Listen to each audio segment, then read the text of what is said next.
Welcome to news అడ్డా. కవితాస్త్రం హరీష్ పైనేనా? కేటీఆర్ ఆ పని చేస్తాడా? తెలంగాణలో ప్రధాన ప్రతిపక్షమైన బీఆర్ఎస్ నుంచి కవితను సస్పెండ్ చేసిన తర్వాత జరుగుతున్న పరిణామాలు చర్చనీయాంశం అవుతున్నాయి. కవిత రాజీనామా ఆమోదం కూడా చర్చనీయాంశమైంది. దీనిపై మండలి చైర్మన్ గుత్తా సుఖేందర్ రెడ్డి వివరణ ఇచ్చారు. సుఖేందర్ రెడ్డి కూడా బీఆర్ఎస్ నేతనే. అందుకే రాజీనామా ఆమోదం ఆలస్యం చేశారన్న ఆరోపణలు ఉన్నాయి. అయితే రాజకీయం లేదని, కవిత నేరుగా రాజీనామా చేయకపోవడంతోనే సమయం ఇచ్చామన్నారు.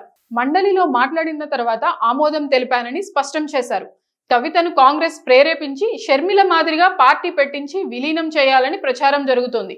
మరోవైపు కేసీఆర్, కేటీఆర్ కలిసి హరీష్ రావును సైడ్ లైన్ చేసే డ్రామా ఆడుతున్నారని ఆరోపణలున్నాయి. హరీష్ ను పార్టీ నుంచి పంపిస్తే నష్టం హరీష్ కన్నా పార్టీకే ఎక్కువ. ఈ విషయం తెలిసే కవితను పార్టీ నుంచి పంపించారు. కానీ హరీష్ ను తప్పిస్తే పార్టీ చీలిపోయే ప్రమాదం కూడా ఉంటుంది. బీఆర్ఎస్ అధికారంలో ఉన్నప్పుడు కేటీఆర్, హరీష్ మధ్య విభేదాలు ఉండేవి. కానీ ప్రస్తుతం సమన్వయం కనిపిస్తోంది.